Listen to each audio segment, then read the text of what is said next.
আসসালামু আলাইকুম। আমি আজ আপনাদের মাঝে উপস্থাপন হলাম মার্কেটিং নিয়ে কিছু কথা বলার জন্য। মার্কেটিং শব্দের অর্থ হচ্ছে ক্রেতার সন্তুষ্টি অর্জন করে মুনাফা অর্জন করা।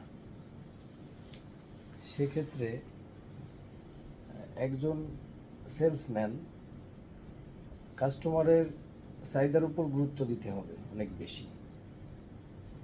কাস্টমার কি চায়, কি ধরনের পণ্য সে পছন্দ করে, তার কিভাবে হলে তার মানে ভালো হবে প্রোডাক্টটা, সেগুলো সব প্রয়োজনীয়তার উপরে বেশি গুরুত্ব দিয়ে সেই অনুকূলে কথা বলা। যদি কোনো সেলসম্যান নিজের অভিজ্ঞতাটা তার উপরে চাপাই দিতে যায়, সেক্ষেত্রে তার সেলস সফল হওয়ার সম্ভাবনা খুবই কম। এজন্য একজন ভালো মার্কেটার বা সেলসম্যানের প্রথম মুখ্য উদ্দেশ্য হচ্ছে যে ক্রেতার প্রয়োজনটা বোঝা।